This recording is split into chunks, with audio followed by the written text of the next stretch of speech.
आप सभी का स्वागत है। एक बार फिर मैं कुछ महत्वपूर्ण प्रश्नों के साथ आपके समक्ष उपस्थित हूँ। आइए प्रारंभ करते हैं। पिछली प्रस्तुति में मैंने आपसे एक प्रश्न पूछा था कि गतानुगतिक शब्द का क्या अर्थ है। इस शब्द का अर्थ होता है जो पुरानी परंपराओं का पालन करे, अर्थात पुरानी परंपराओं का पालन करने वाला, या जिसे हम परंपरावादी भी कह सकते हैं। परंपरावादी। आगे बढ़ते हैं, प्रश्नों की शुरुआत करते हैं। आज का पहला प्रश्न है, सर्वज्ञ शब्द में संयुक्त व्यंजन ज्ञा किन वर्णों के योग से बना है। ए ज या, बी ज या, सी ज या, डी ज या। इसका सही उत्तर होगा ए। ज्ञा संयुक्त व्यंजन ज और या से मिलकर बना है। आप जानते हैं कुल 4 संयुक्त व्यंजन होते हैं। कौन कौन से? ये बनता है क और श, छ बनता है। दूसरा है तो और रा से त्रा बनता है। तीसरा है ता और यहाँ से क्या बनता है? ज्ञा बनता है। और चौथा है श और रा से क्या बनता है? श्रा। ये 4 संयुक्त व्यंजन हैं। आगे बढ़ते हैं। अगला प्रश्न, निम्नलिखित में से किस विकल्प में अनुनासिक का प्रयोग है। ए शंकर हिंदी, बी आतः प्रातः, सी अंका, डी चादशास।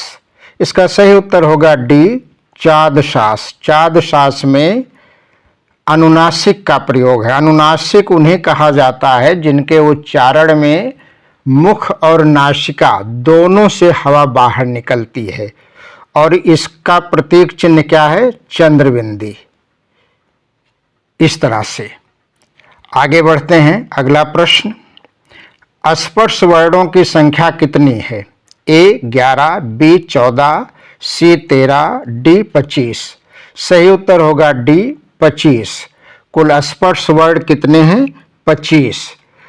का वर्ग से लेकर पा वर्ग तक ये जो 25 या 25 वर्ण हैं, ये क्या कहलाते हैं? स्पर्श वर्ण।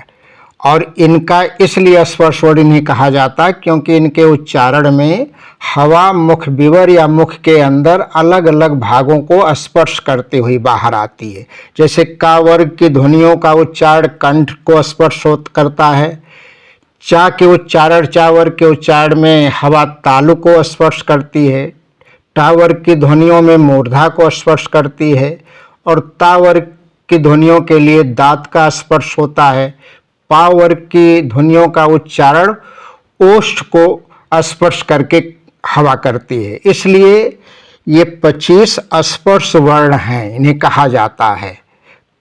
का वर्ग के ध्वनियों को कंठ ध्वनियाँ, चा वर्ग के तालव्य, टा के मूर्धन्य, ता वर्ग के ध्वनियों को दंत और पा वर्ग के ध्वनियों को ओष्ठ ध्वनियाँ इसीलिए कहा जाता है।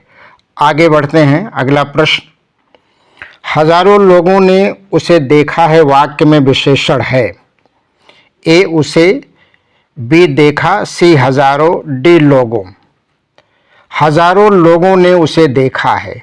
हजारों ये विशेषण है, ये लोगों की विशेषता बता रही कि कितने लोगों ने देखा, तो इसलिए सही उत्तर होगा विशेषण क्या है? सी हजारों।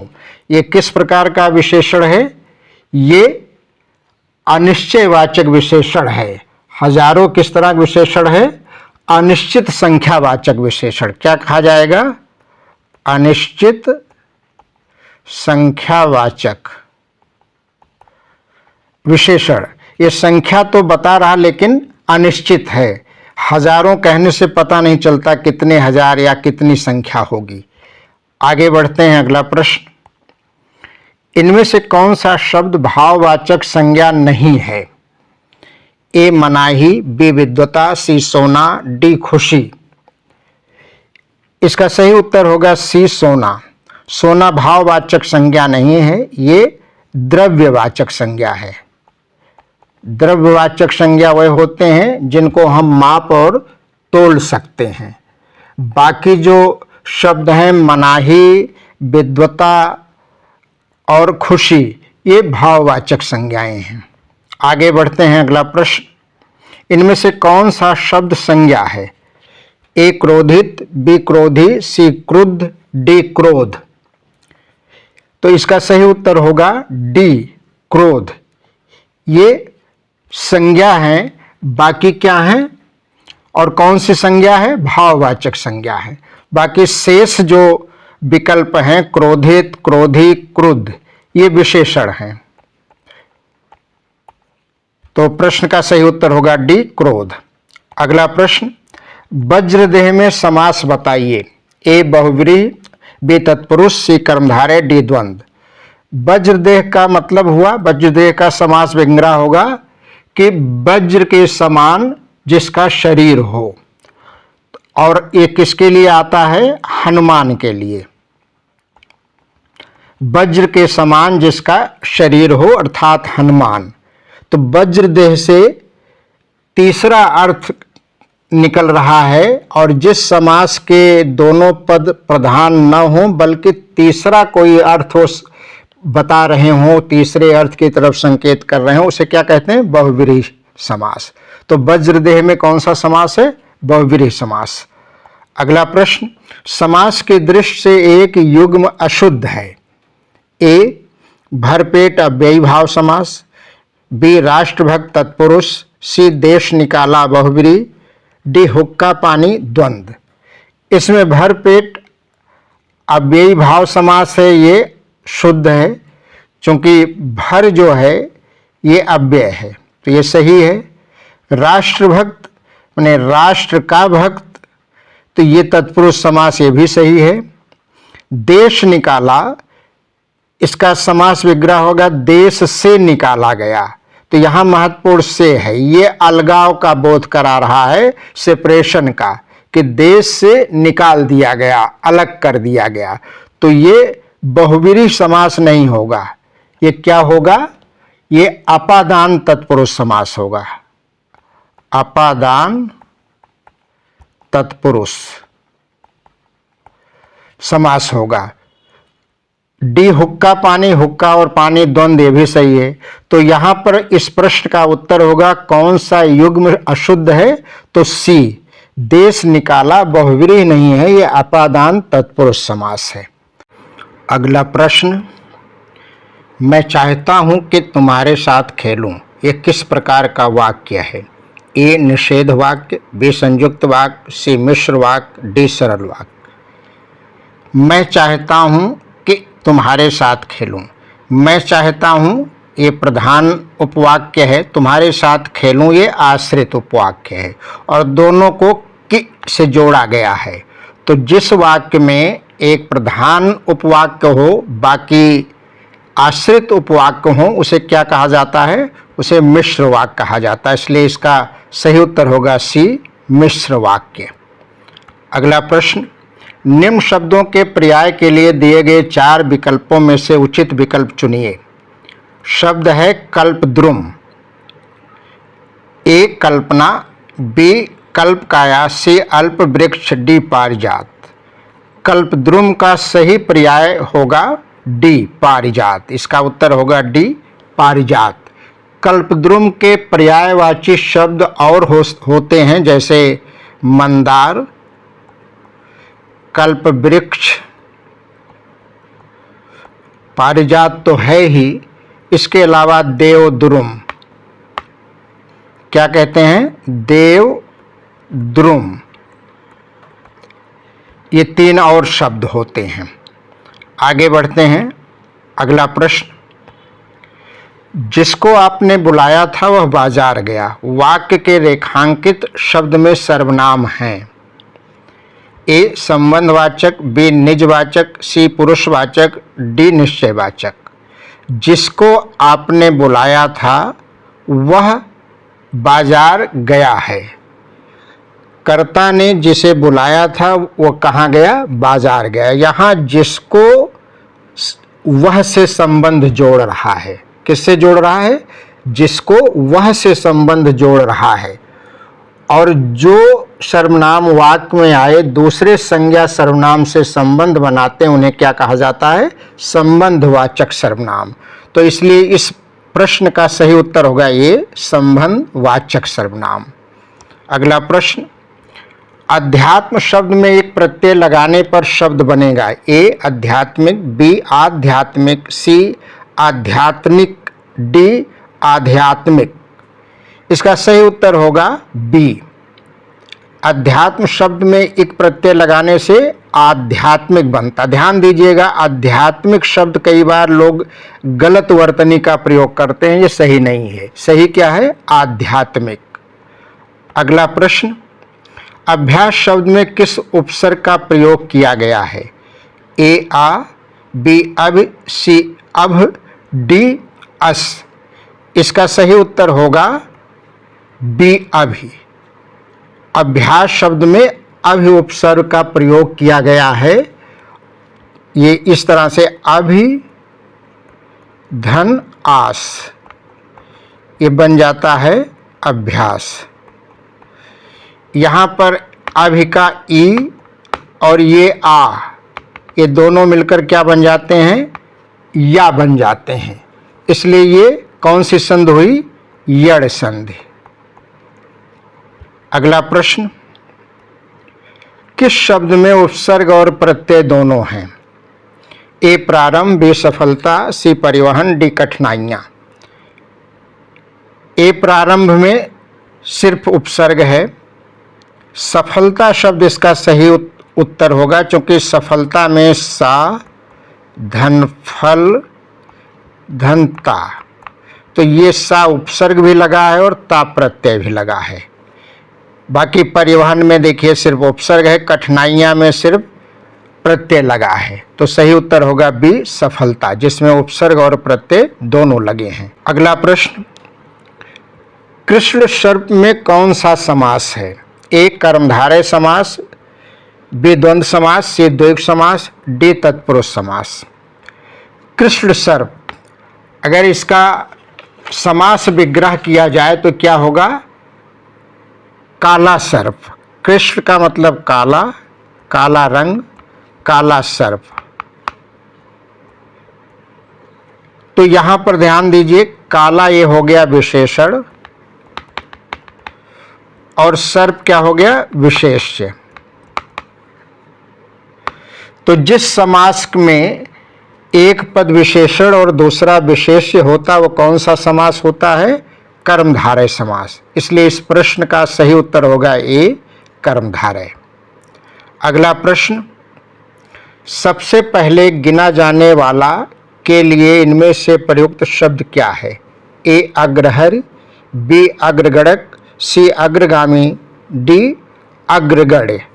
इस प्रश्न का सही उत्तर होगा डी अग्रगण्य। सबसे पहला गिना जाने वाला के लिए एक शब्द क्या होगा? अग्रगण्य। बाकी अग्रहर का मतलब होता जो ईश्वर के सम्मुख हो, समक्ष हो, ये नहीं होगा यहाँ।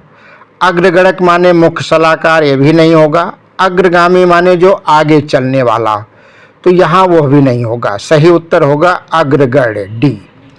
अगला प्रश्न, प्रत्यय की दृष्टि से उस शब्द को पहचाने जो शेष शब्दों से भिन्न हो। ए निकलता, बी सार्थकता, सी कठोरता, डी कोमलता। यहाँ ध्यान दीजिए, ए निकलता, निकलता में एक क्रिया में प्रत्यय है, क्रिया में प्रत्यय लगा है। बाकी जो तीन शब्द हैं सार्थकता, कठोरता, कोमलता, ये संज्ञा हैं। तो इसलिए इस प्रश्न का सही उत्तर होगा कि शेष से भिन्न कौन सा है? ए निकलता, क्योंकि इसमें क्रिया में प्रत्यय लगा हुआ है। अगला प्रश्न, नद्यागम शब्द का सही संधि विग्रह है। ए नद्याधनगम, बी नद्यधनगम, सी नदी धनागम, डी नदी धनागम। इसका सही उत्तर होगा सी नदी धन आगम। ये नदी धन आगम, ये मिलकर क्या बन जाते हैं? नद्यागम। यहाँ पर ध्यान दीजिए, इसमें नदी का ई और आगम का आ, ये दोनों मिलकर ई और आ, ये क्या बन जाते हैं? या। यहाँ पर भी यड़ संधि है। कौन सी संधि है? यड़ संधि। अगला प्रश्न, गुडाकेश शब्द का संधि विच्छेद कौन सा है? ए गुडाधनकेश, बी गुडाके धनीश, सी गुडाका धनीश, डी गुडधन आकेश।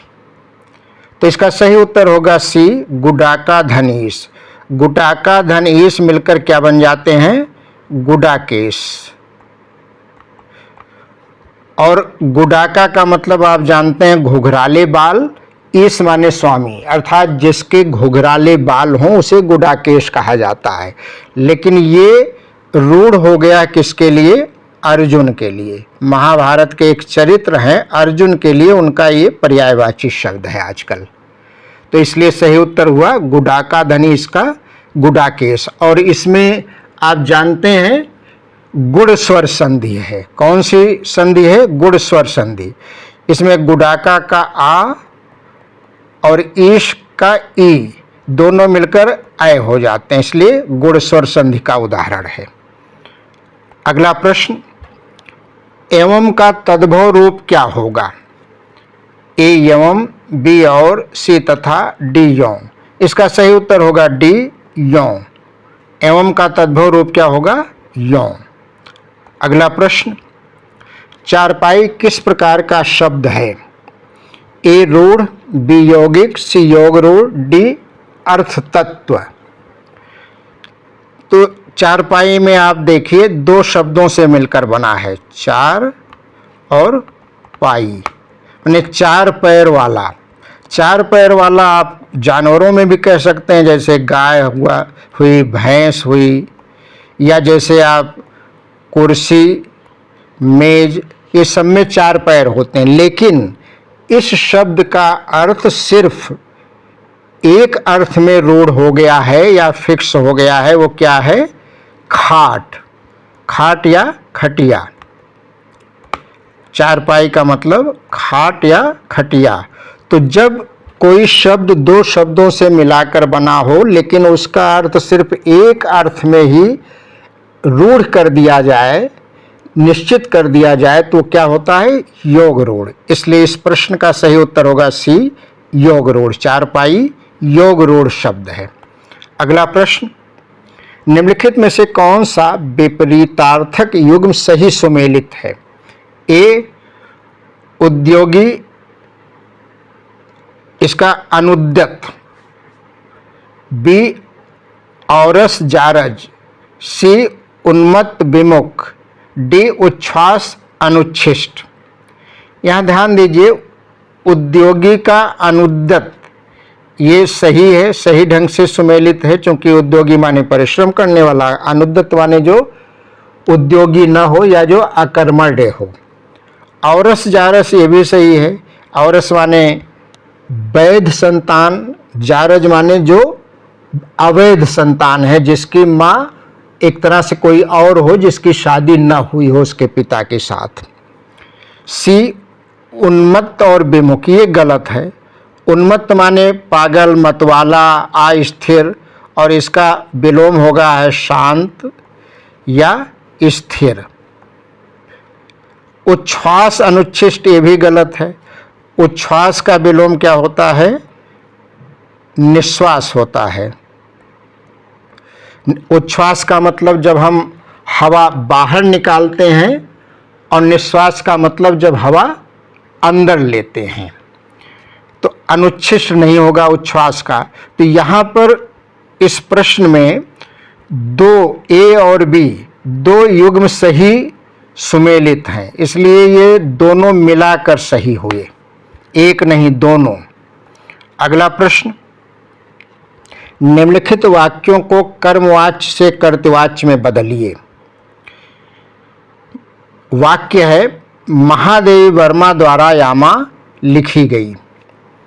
तो इसे ये कर्मवाच्य है कि किसके द्वारा लिखा गया, महादेवी वर्मा यहाँ कर्म की भूमिका में है, इसे कर्तृवाच्य में बदलिए। महादेवी वर्मा द्वारा यामा लिखी गई, मैंने द्वारा मैंने कर्म के द्वारा लिखी गई। कर्तृवाच्य में क्या होगा, ए महादेवी वर्मा यामा लिखेंगे, ये नहीं होगा। महादेवी वर्मा यामा लिखते हैं, ये भी नहीं होगा। महादेवी वर्मा ने यामा लिखी, यहाँ पर महादेवी वर्मा कर्ता की भूमिका में है, ये कर्तृवाच्य का सही उदाहरण है।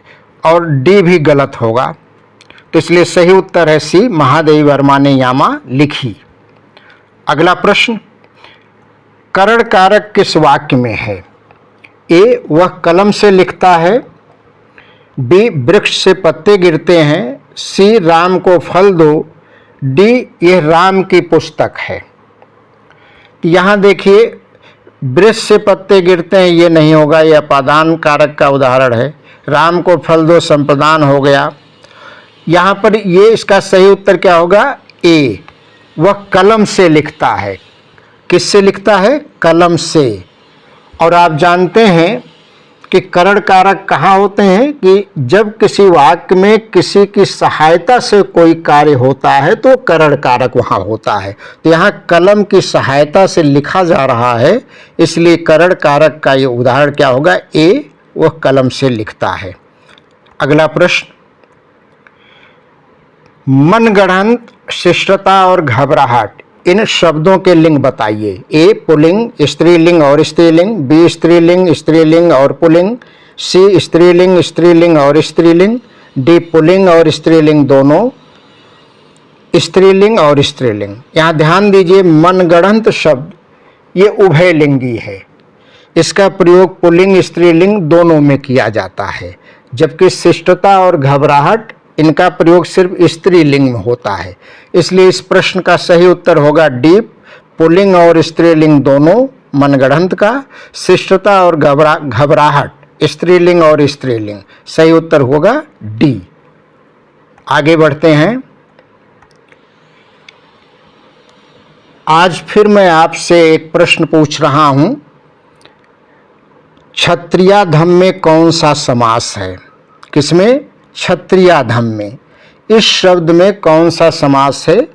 आप सोचकर बताइए और मेरे कमेंट बॉक्स में हो सके तो कृपया कमेंट करिए, अपने सुझाव दीजिए और इस प्रश्न को ध्यान से देखिए क्योंकि ये कई बार परीक्षाओं में पूछा गया है।